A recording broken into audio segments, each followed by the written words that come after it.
तो unique classes की online class में एक बार फिर से आपका हार्दिक स्वागत है। अपनी साधारण ब्याज की 4 क्लासें पूरी हो चुकी हैं। आज अपनी साधारण ब्याज की 5वीं क्लास। और जैसा कि मैंने शुरू में ही आपको बोला था कि जैसे जैसे हम क्लासों में आगे बढ़ेंगे वैसे वैसे आपका लेवल भी इंक्रीज करते चलेंगे। तो आज हमने थोड़ा सा लेवल और बढ़ाया है। तो चलिए स्टार्ट करते हैं आज का सेशन। आज का पहला क्वेश्चन है, 12 साल में साधारण ब्याज 1500 रुपये है। यदि प्रत्येक 4 साल बाद प्रारंभिक मूलधन को 10% और 25% क्रमशः बढ़ा दिया जाए तो साधारण ब्याज क्या होगा। आपको क्वेश्चन में बोला गया है कि टोटल मिला के 12 साल है और 12 साल का जो टोटल ब्याज होगा वो 1500 रुपये होगा। 4 साल के बाद मतलब 4 साल का आपको अंतराल बनाना है। तो 12 साल में 4 साल के कितने अंतराल मिलेंगे? 3 मिलेंगे। 4 साल के 3 अंतराल बनेंगे। तो आपको फिर आगे बोला है कि प्रारंभिक मूलधन को 10% और 25% बढ़ा दिया जाए तो साधारण ब्याज क्या होगा। तो एक छोटा सा कॉन्सेप्ट समझना। जैसे आपके पास मान लो कि 100 रुपये थे। मान लीजिए कि आपके पास है 100 रुपये, 100 रुपये थे। अब 100 रुपये आपके पास थे। यदि मैं बोल दूं कि 20% की रेट से 1 साल का ब्याज बताइए, इस पे 20% की रेट से 1 साल का ब्याज बताइए, तो 100 रुपये का 20% 1 साल का ब्याज होगा। तो 100 रुपये का यदि 20% आप ज्ञात करते हो तो वो 20 ही आएगा। 100 रुपये का यदि 20% ज्ञात करते हो तो वो 20 ही आएगा। अब मैं आपको ये बोल दूं कि प्रारंभिक मूलधन, अब प्रारंभिक मूलधन तो अपना यही था, मूलधन एक ही तो है। तो इस मूलधन में आपने वृद्धि की है। मान लो कि इस मूलधन में आपने वृद्धि कर दी है 10% की।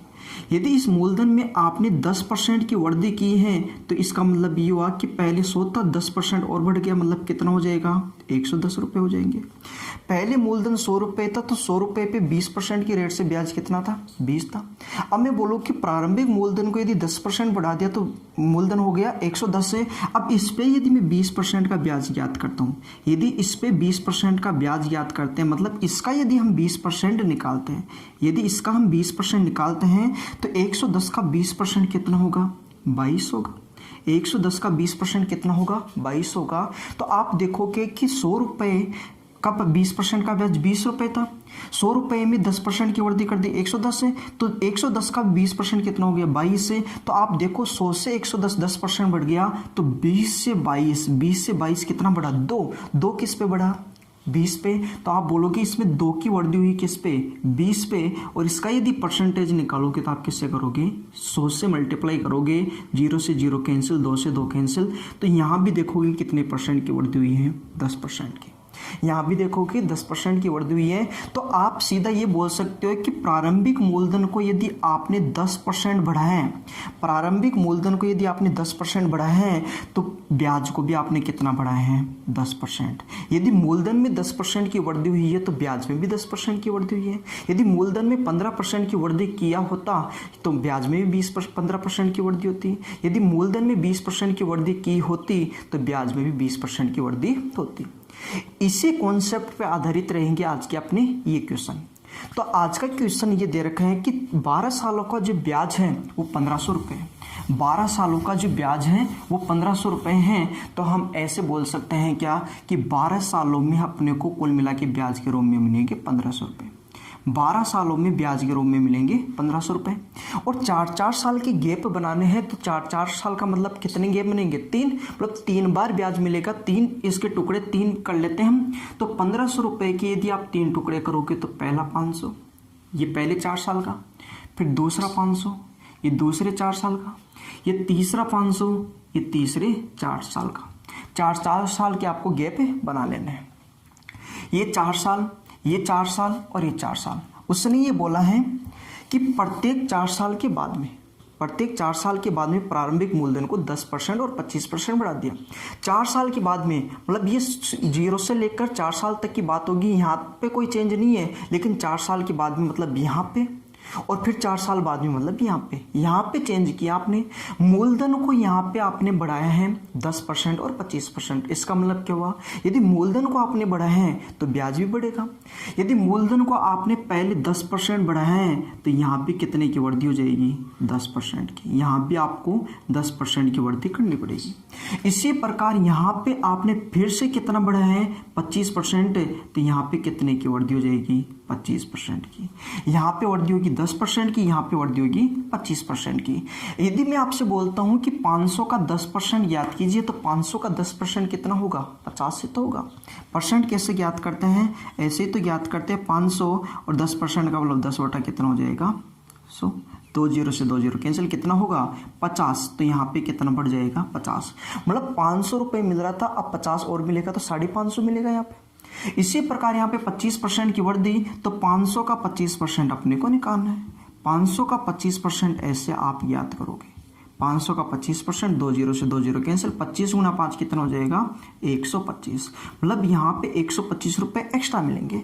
तो आप ये बोल सकते हो कि अब जो ब्याज मिलेगा वो कितना मिलेगा? पहले 1500 रुपये था 12 साल का, अब कितना मिलेगा? तो अब मिलेगा 500 500 500, ये तो मिलेगा ही मिलेगा। साथ में अपने को 50 और 125 एक्स्ट्रा और मिलेगा, तो अपने को कितना बनेगा? तो 1500, तो ये 1500 और 50 1550, 1550 और 125 कितना हो जाएगा? 1675। ये कितना हो जाएगा? 1675। तो इस क्वेश्चन का जो करेक्ट आंसर होगा 1675 रुपये। यदि आपको एक बार में समझ में आता है बहुत अच्छी बात है, यदि आपको समझ में नहीं आता है तो आप इस वीडियो को दोबारा से सकते हो। तो चलिए चलते आज के अपने दूसरे क्वेश्चन की ओर। Question number 2। क्वेश्चन में आपको बोला है 20 साल में साधारण ब्याज 3200 रुपये है। यदि प्रत्येक 5 साल बाद प्रारंभिक मूलधन को क्रम से 12%, 15% और 20% बढ़ा दिया जाए तो साधारण ब्याज कितना होगा? आपकी बार ये बोला गया है कि 20 सालों का ब्याज है, टोटल मिला के साल हैं अपने पास 20, और 20 सालों में कितना ब्याज मिलता है? 3200 रुपये ब्याज का मिलता है। 3200 रुपये ब्याज के मिलते हैं। अब बोला है कि प्रत्येक 5 साल के बाद में, मतलब अंतराल कितने समय का बनाना है? 5 साल का। अब 5 साल का अंतराल बनाना है तो 5-5 साल के कितने साल बनेंगे? यहाँ पे 4 टुकड़े बनेंगे। तो 5-5 साल के मतलब पहला 5 साल, ये दूसरा 5 साल, तीसरा 5 साल और चौथा 5 साल, टोटल मिला के कितने हो जाएंगे? 20 साल हो जाएंगे। अब 4 टुकड़े बनेंगे तो इसके भी 4 टुकड़े कर लेते बराबर। 4 टुकड़े का मतलब होगा इसमें 4 का भाग दे लो आप। अब 4 का भाग दोगे तो पहला कितना? 800 रुपये। पहले 5 साल का ब्याज 800 रुपये, फिर कितना होगा? 800 रुपये, फिर कितना होगा? 800 रुपये, और फिर कितना होगा? 800 रुपये। ये 4 अंतराल आपने बना लिए हैं। अब आगे हम बात करें तो प्रत्येक 5 साल के बाद में आपने वर्दी की है, पहले 12% की, फिर 15% की और फिर 20% की। अब वर्दी यहाँ पे तो करेगा नहीं, ये 5 साल में शुरू में नहीं करा, 5 साल के बाद में मतलब यहाँ पे करेगा, यहाँ पे करेगा और यहाँ पे करेगा। तो यहाँ पे उसने वर्दी कितने की है? 12% की।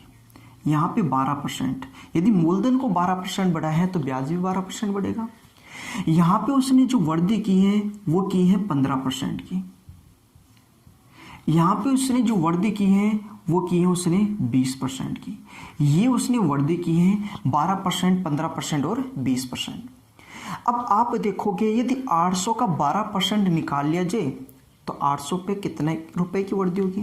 तो 800 का 12%, 800 का 12% निकालोगे तो सीधी बात कर सकते हैं 800 और 12% का मतलब 12/100। 2 जीरो से 2 जीरो कैंसिल हो जाएगी, 12 8 होगा 96। मतलब यहाँ पे कितने रुपए एक्स्ट्रा और मिलेंगे? 96 रुपये। यहाँ 15% निकालोगे तो 12 के स्थान पे यहाँ पे कितना आएगा? 15, तो 15 8 होगा 120। 800 का 15% होगा 120। और यदि 800 का 20% निकालते हो तो 800 का 20% कितना होगा? 160 होगा। 800 का 20% कितना होगा? 160 होगा। तो आपने देखा यहाँ पे 96 रुपये की वर्दी, यहाँ पे देखोगे तो 120 की वर्दी और यहाँ पे देखोगे तो 160 की वर्दी। तो 3200 रुपये तो पहले मिल रहे थे, 800 प्लस 800 प्लस 800 प्लस 800 कितना मिल रहा था? 3200। तो 3200 तो पहले से आपको मिल ही रहे हैं, तो 3200 रुपये तो आपको पहले भी ब्याज के मिल रहे थे। अब आप देखोगे एक्स्ट्रा कितना मिला, तो एक्स्ट्रा मिल गया अपने को 96 प्लस 120 प्लस 160, तो कितना हो जाएगा? देखो इनको ऐड करोगे तो 280।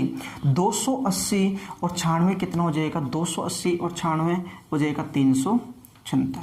ये हो जाएगा 376। आप इनको ऐड करोगे तो कितना हो जाएगा? 376। और आप इसको ऐड करोगे क्योंकि इतने की वर्दी और हो गई है, तो ये 6, ये 7, ये 5 और ये हो जाएगा 3, तो कितना हो जाएगा 3576। तो अपने इस क्वेश्चन का जो करेक्ट आंसर होगा वो होगा 3576 रुपये। आइए थोड़ा आगे बढ़ते हैं और देखते हैं आज का क्वेश्चन नंबर 3। नंबर 3 है, एक राशि पर 10 वर्ष का साधारण ब्याज 3130 रुपये है। यदि 5 वर्ष बाद मूलधन 5 गुना हो जाता है तो 10 वर्ष के बाद कुल कितना ब्याज प्राप्त होगा, कुल कितना ब्याज प्राप्त होगा। तो आपको ये बोला गया है कि टोटल मिला के 10 वर्ष की बात हो रही है और 10 वर्ष का जो ब्याज है वो है 3130 रुपये। 10 वर्ष का जो ब्याज है 3130 रुपये है। अब उसने बोला है 5 वर्ष के बाद में, मतलब इसके 5-5 साल के कितने टुकड़े होंगे भाई, 2 भाग होंगे। 5-5 साल के 2 भाग होंगे तो इसको भी 2 से डिवाइड कर दो, 2 भाग बना लेते हैं। इसको 2 से डिवाइड करोगे, यदि 3130 में यदि 2 का भाग देते हो तो ये आता है 1565। तो 1565 पहले 5 साल का और 1565 दूसरे 5 साल का। अब उसने क्या बोला है कि 5 साल के बाद में मूलधन को 5 गुना कर दिया। यदि मूलधन को 5 गुना किया है तो ब्याज भी तो 5 गुना होगा। तो आप देखोगे यहाँ पे कोई चेंज नहीं होगा, चेंज यहाँ से शुरू होगा। तो इसको कर दिया उसने 5 गुना, इसको कर दिया उसने 5 गुना, तो आप इसको 5 से गुणा कर दो, इसको कर दो आप 5 से गुणा। यदि 5 से आप इसको गुणा करते हो तो आप इसको 5 से गुणा करते हो तो हम ऐसे बोल सकते हैं क्या, ये हो जाएगा, देखो 5 है, ये 30 और 2 32 है, ये हो जाएगा 8 है और ये हो जाएगा 7, ये हो जाएगा 7825। मतलब 1565 रुपये ब्याज था, इसका 5 गुना ये हो गया। तो अब टोटल ब्याज कितना मिला, तो आप देखोगे 1565 है और ये हो जाएगा 7825। इन दोनों का योगफल टोटल ब्याज मिलेगा। जब गुणा की बात होती है तो इसको काउंट नहीं करना है। ये परसेंटेज में वृद्धि के लिए काउंट किया था, लेकिन गुणा के लिए आपने गुणा करके देख लिया, इसका 5 गुना ये हो चुका है तो ये मिलेगा, प्लस ये पहले 5 साल का तो मिलेगा ही मिलेगा। इन दोनों को आप जोड़ोगे तो ये कितना हो जाएगा, देखो इनको जोड़ते हैं तो ये हो जाएगा 0। देखो यहाँ से देखोगे तो कितना हो जाएगा 9, यहाँ से देखोगे तो ये हो जाएगा 13 और यहाँ पे देखोगे तो ये हो जाएगा 9, तो ये हो जाएगा 9390। इसका टोटल जो ब्याज मिलेगा अपने को कितना मिलेगा, 9390। आइए थोड़ा आगे चलते हैं और देखते हैं अपना अगला क्वेश्चन। क्वेश्चन नंबर 4 में आपको बोला गया है कि एक धनराशि का 1/3 भाग 3%, 1/6 भाग 6% और शेष से 8% वार्षिक की दर पर निवेश किया जाता है। यदि कुल वार्षिक आय 300 रुपये हो, मतलब ये ब्याज है 300 रुपये, तो प्रारंभिक धनराशि कितनी है। तो बहुत ही अच्छा क्वेश्चन है। आप इस तरीके से सोचो कि सबसे पहले आपको बोला गया है कि 1/3 भाग, ये बोला गया है कि 1/3 भाग, जो 1/3 भाग है वो 3% की रेट से है। 1/3 भाग है वो 3% की रेट से है। उसके बाद में बोला है कि 1/6 भाग, 1/6 भाग है ये दे रखा आपको 6% की। और आगे बोला है कि जो शेष रह गया, जो शेष रह गया वो है आपका 8% की रेट से, शेष रह गया वो है 8% की रेट से। और आपको ब्याज मिला है 300 रुपये। तो आप जब भी इस प्रकार से क्वेश्चन आपके सामने आता है तो सबसे पहले इस फ्रैक्शन को आपको सोल्व करना है। ये जो फ्रैक्शन राशि दे रखी है आपको इसको सोल्व करना है और इसमें आपको देखना है कि नीचे कौन सी संख्या दे रखी है, नीचे वाली संख्या को आपको टारगेट करना है। तो आप देखो कि यहाँ पे नीचे है 3 और यहाँ पे है 6, 3 और 6, 3 और 6, इसका आप एलसीएम ले लीजिए, इसका आप एलसीएम ले लो कि इसका एलसीएम क्या बनेगा। तो 3 और 6 का एलसीएम लोगे तो कितना जाएगा, 6 आ जाएगा। 3 और 6 का एलसीएम लोगे तो आएगा 6। तो मैं मान लेता हूँ कि अपना मूलधन कितना है, 6। अपना जो प्रिंसिपल है वो कितना है, 6। मतलब आपको इस नीचे वाली संख्या 3 और इस 6 का आपको एलसीएम लेना है और एलसीएम लो जो होगा उसको मानेंगे प्रिंसिपल। तो अपना प्रिंसिपल मान लेते कितना है, 6। जो एलसीएम होगा वो अपना होगा प्रिंसिपल। तो आप देखो इस प्रिंसिपल का 1/3, तो इस प्रिंसिपल मतलब 6 का 1/3 देखोगे तो कितना जाएगा, 2। यहाँ पे देखो 6 में से 2 रुपये यहाँ पे लगाया आपने, यहाँ पे 6 में से आपने कितना रुपया लगाया है, 1 रुपया। यहाँ पे 2 रुपये लगाए, यहाँ पे 1 रुपया, तो 2 और 1 कितना लगाया, 3। तो शेष कितना रह गया फिर, 3। टोटल 6 रुपये आपने माना है। 6 में से यदि 2 रुपये यहाँ पे लगाया, 1 रुपये यहाँ पे लगाया, 3 रुपये यहाँ पे लगाया, तो 6 रुपये हो गए पूरे। आप देखोगे तो 2 रुपये 3% की दर से आप क्या करो, इनका मल्टीप्लाई ही कर दो। आप क्या करो, इनका मल्टीप्लाई ही कर दो। तो आप मल्टीप्लाई करोगे तो आप देखोगे कितना परसेंट हो जाएगा, 6%। आप देखो कि यहाँ पे कितना परसेंट हो गया, 6%। यहाँ पे देखोगे ये कितना परसेंट हो गया, ये भी हो गया भाई 6%। यहाँ पे देखोगे ये कितना परसेंट हो गया, तो यहाँ पे हो जाएगा 24%। ये आपकी परसेंटेज में रेट हो चुकी है।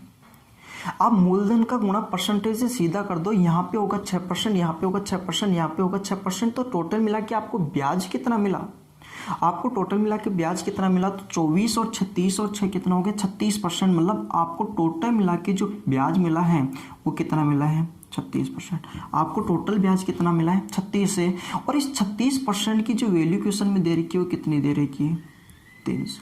ये 36% की वैल्यू कितनी है 300 रुपये।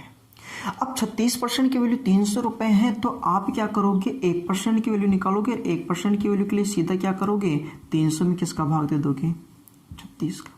300 में किसका भाग दोगे 36 का भाग दोगे। या 36% की वैल्यू कितनी है 300, तो 300 में 36 का भाग दोगे, 1% की वैल्यू आएगी और 1% की वैल्यू आएगी, तो इसको किससे मल्टीप्लाई कर दे 100 से, तो कितने परसेंट की वैल्यू हो जाएगी 100%। ये हो जाएगी 100%। लेकिन आपने क्या किया है यहाँ पे मल्टीप्लाई किया है, आपने मूलधन को रेट से मल्टीप्लाई किया है, तो आपने मूलधन को टोटल माना कितना था 6 माना था। और ये भिन्न में दे रखा है, भिन्न में दे रखा है, तो भिन्न मतलब 1 पे सोल्व करते हैं। लेकिन आपने बना क्या लिया है, इसको 6 बना लिया। आपने 6 बना लिया, मतलब जो आपने बनाया है उससे लास्ट में मल्टीप्लाई और कर दो, वही रहेगा आपकी धनराशि, वही रहेगी आपकी धनराशि। आपको करना क्या है कि यहाँ से परसेंटेज निकालोगे 36% हो जाएगा। 36% की वैल्यू कितनी है 300 है, तो 1% की वैल्यू के लिए 300 में 36 का भाग दे, तो 1% की वैल्यू आएगी। 1% की वैल्यू आएगी तो 100% की वैल्यू ज्ञात करने के लिए 100 से गुणा कर दो। इतना काम तो आप हर एक क्वेश्चन में करते हो 100% की वैल्यू, लेकिन इसके एक्स्ट्रा काम क्या करना है कि जो आपने एलसीएम लिया था उससे और मल्टीप्लाई कर दो। आप देखोगे यहाँ पे ए से कटेगा भाई कितनी बार 6, और 6 से कटता है कितनी बार 50 से। और यदि आप 50 का गुणा 100 से करते हो, 50 का गुणा 100 से करते हो तो कितना आता है 5000। यही रहेगा आपका करेक्ट आंसर, ये रहेगा आपका करेक्ट आंसर। आप एक बार फिर से वीडियो को रिपीट करके देखना, आपको बहुत आसानी से कॉन्सेप्ट समझ में आएगा। आइए थोड़ा आगे चलते हैं और देखते हैं आज का 5वां क्वेश्चन। क्वेश्चन नंबर 5 और क्वेश्चन नंबर 4 दोनों सेम क्वेश्चन है। क्वेश्चन नंबर 5 में आपको बोला है कि एक व्यक्ति कुल मूलधन का 5/12 भाग 9% वार्षिक दर से निवेश करता है, मूलधन का 2/9 भाग 11% वार्षिक दर से और शेष भाग 16% वार्षिक दर से साधारण ब्याज पर निवेशित करता है। यदि 1 वर्ष के अंत में कुल साधारण ब्याज 38,790 रुपये हो तो कुल निवेशित राशि याद कीजिए। सेम क्वेश्चन है। आपको सबसे पहले दे रखा है 5/12। सबसे पहला जो डेटा दे रखा है आपको वो दे रखा है 5/12। अब 5/12 दे रखा है वो दे रखा है आपको 9% पे। 5/12 जो दे रखा है वो दे रखा है आपको 9% रेट पे। आगे आपको दे रखा है 2/9, वो दे रखा है 11% पे। 2/9 जो दे रखा है वो दे रखा अपने को 11% पे। 2/9 दे रखा है 11% पे। तीसरा डेटा आपको दे रखा है शेष है वो 16% पे। शेष है वो आपको दे रखा है 16% पे। ये आपको दे रखा है 16% पे। तो आप सबसे पहले क्या करो, वही काम आप देखो कि ये भिन्न में दे रखा है और भिन्न में दे रखा है, तो आप क्या करो नीचे वाली संख्या का आप देखो कि यहाँ पे हर में 12 है, यहाँ पे हर में 9 है, तो आप हर का एलसीएम ले लो। यदि 12 और 9 का आप एलसीएम लेते हो तो आप ये बोलोगे इनका एलसीएम कितना होगा भाई 36। इसका मतलब आपने प्रिंसिपल को कितना मान लिया 36।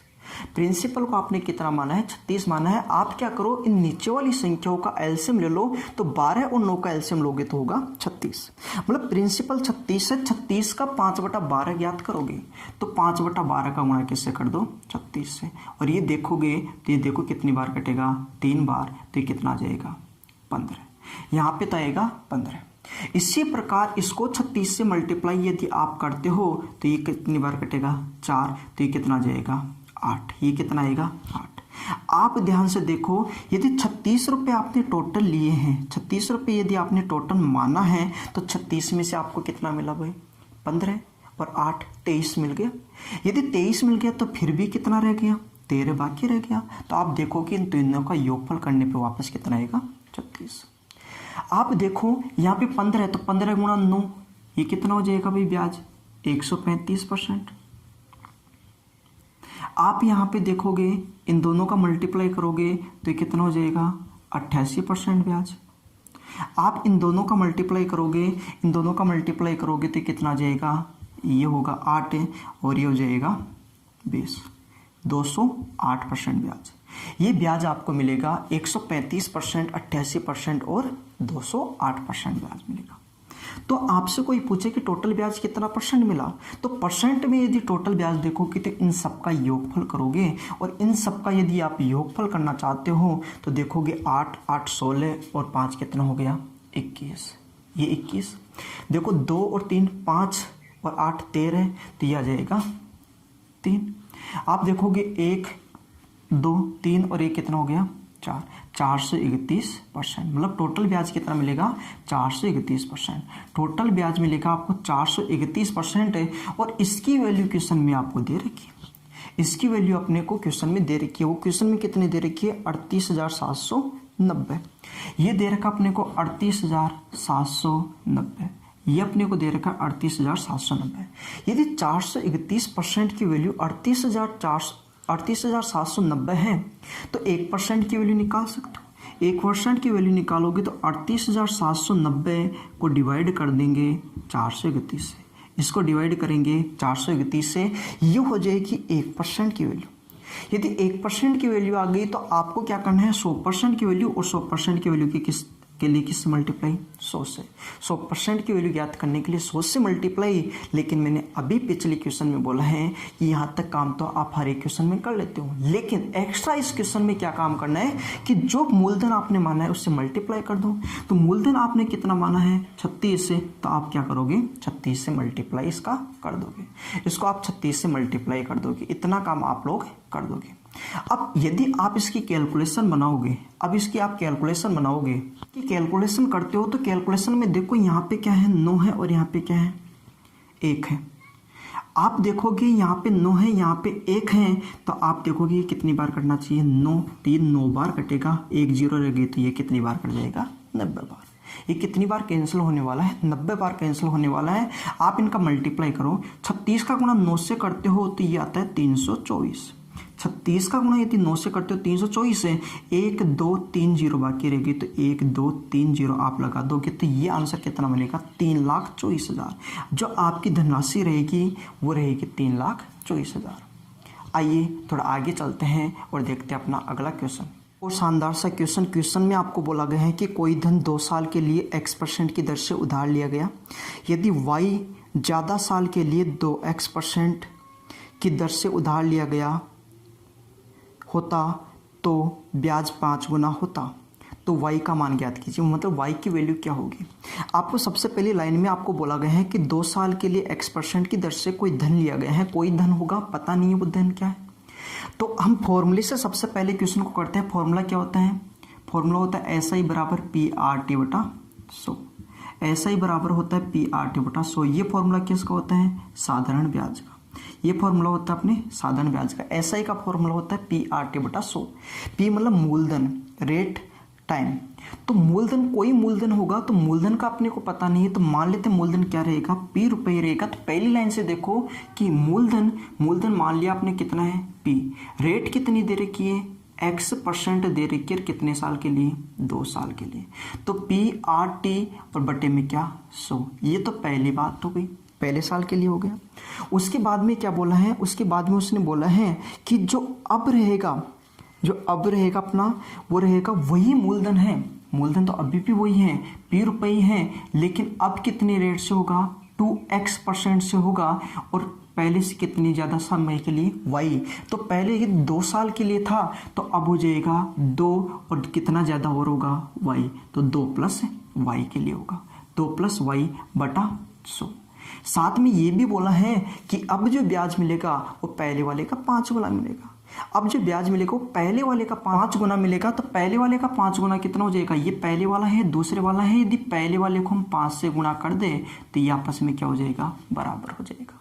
यदि पहले वाले को हम 5 से गुणा करते हैं तो ये दोनों आपस में बराबर हो जाएंगे। पहले वाले का 5 गुना हो जाएगा, मतलब यदि इसको 5 से गुणा कर दे तो ये आपस में बराबर। अब यहाँ से अपने को y की वैल्यू कैलकुलेट करनी है। तो आप देखोगे 100 से 100 कैंसिल हो जाएगा, x से x कैंसिल, 2 से 2 कैंसिल हो जाएगा। ये तो कैंसिल हो गया। ध्यान से देखो कि P से P भी कैंसिल हो रहा है। ये सब कुछ कैंसिल हो गया तो यहाँ पे क्या बच गया 5, और यहाँ पे क्या रह गया 2 + y। यदि यहाँ से y की वैल्यू हमें कैलकुलेट करनी है तो देखोगे 5 में से 2 घटाना पड़ेगा, और 5 में से 2 घटाओगे तो कितना आ जाएगा 3 साल। मतलब ये कितने साल के लिए होगा, मतलब y की वैल्यू कितनी होगी